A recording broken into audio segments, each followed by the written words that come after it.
Wah.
Panuwun. Yo Narada bapakku ora dadi ngopo? Kendang kapracundang kuntal kaprapal. Yo.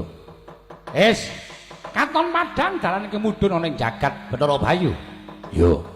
Kita bali ana ing swarga Maruta. Ulun tak mudhun ana ing jagat. Ora pati-pati Bathara Rada bali ana ing kayangan, nek kayangan durung bali becik. Kayangan durung bali dadi punjer-punjering kautaman lan punjer-punjering panembah. Yo, tetepno pangesti kita. Aja mangro paningal kita nadyan ana pengojok-ojok apa wae ya Bathara Bayu. Merga pisan meneh aku tak kandha karo kowe. Ewoning wong ala, papan sing kebak wong angkara murka, yen ana tukulane wong becik, kuwi kok bakal tumular marang kiwa tengen. Satemah bakal iso dadi becik kabeh. Wah, Narada bapakku ngestokke dawuh. Sembahku nderek jengkarmu. Ya wis pokoke ora usah dadak kok gagas. Mbah, aku dadi apa ning donya iki urung tak pikir. Perkara urip ning alam padang kuwi nek akeh sedulur mesti bakal kepenak nggone nglakoni urip. Yo, tak srawung ning jana lokamba engko dadine. Yo, Ya, aku njaluk pamit Bathara Bayu. sing ati-ati. Kalimantabe tinebing nang Lodune dumawaing tawang towang Rama Pukulun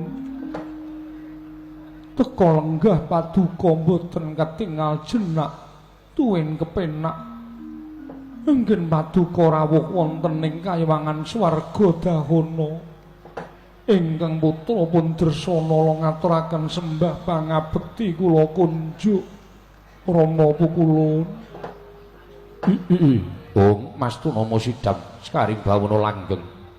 Ya. Dresana londak tampa, ora liwat pangestune wong tuwa tampan ana. Kula pun dinggo jimat pariping dayana ing kasantosan. Kula ngaturaken bekti kula kunjuk Rama Pukulun. Ya. Arjuna tak tampa. Ora liwat pangestu ning ulun tampan ana. Kula pun dinggo jimat pariping dayana ing kasantosan Rama Pukulun. Wonten menapa Rama Pukulun dene katingal goreh rongeh penggalih paduka menawi kepareng kawedharing kathah numunten kababarna. Jagat Dewa Bathara Dresana. Nggone ulun ora paring pangandikan iki sayekti kaweworan bombong ingkang banget ana ing jroning penggalih ulun.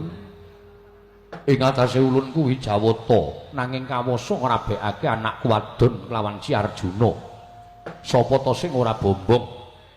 Janaka kuwi lananging jagat lan curing bawana. Janaka kuwi pitataning jalma unusaning titah. Luwih-luwih bareng aku nyumurupi lamun sira kulup Dresana wis gerbine ngancik pitung candra. Saka pangrasaku kaselak kepengin momong mantu ngemban putu. Anggindong kelawan wayahku dhewe ing mapan ning kandhutamu. Mbuh lanang mbuh wadon kang mangkono mesti bakal dadi turasing satriya ingkang pinilih tanding sarta keluwihane tan prabeda kaya dene bapakne. Inggih Pukulun. Ya mung ngene. Lelana aku tak paring dawuh kelawan mantuku Janaka. Kula sumanggaaken Pukulun. Arjuna, kula wonten paring adhawu. Udakara wis pirang sasi munggahe pirang taun nggonmu ninggal kelawan negara Ngamarta ya kasatyan Madukara katrem olah katresnan mengku garwa kelawan Atmajaku Dresana ana ing swarga dahana kene. Udakawisan pun setunggal warsa langkung Pukulun. Anggen kula nilar dhateng kasatriyan kuwi negari Ngamarta. Arjuna, kula wonten paring adhawu.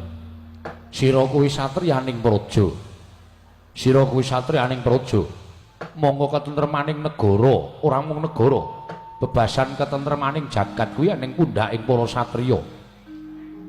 Kuwatir penggalih ulun yen to nganti nggonmu ninggal negara Ngamarta sartaning kasatriyan Madukara mau luwih saka sak warsa. Duh nyono cerak nyono padha mestani yen to nggonmu nilar kelawan jiwaning kasatriyan, nggonmu ninggal kelawan kewajibaning kasatriyan, merga katrem olah katresnan kelawan pajaku Dresana. Mula ya nggir. Ora jeneng aku nundung kelawan sira kulup Arjuna. Wektu dina iki ora ketang sedhela tilik ana negara Ngamarta lan tilik ana kasatyan Madukara. Kejaba saka kuwi akeh garwamu ingkang padha ngantu marang praptamu ning negara Ngamarta lan kasatyan Madukara. Perkara anakku Dresana sawetara titipna kelawan panjenengan ulun, aku ingkang bakal ngluwentah anak wadon sartane bocah ing mapan ning kandhutane bojomu si Dresana. Mula Arjuna, ora jeneng aku nundung kelawan sira. Baliya tilik ana negaramu, tetep ana jiwaning kasatriyanmu. Aja nganti tetel jiwa kasatriyaning Arjuna. Mung kalah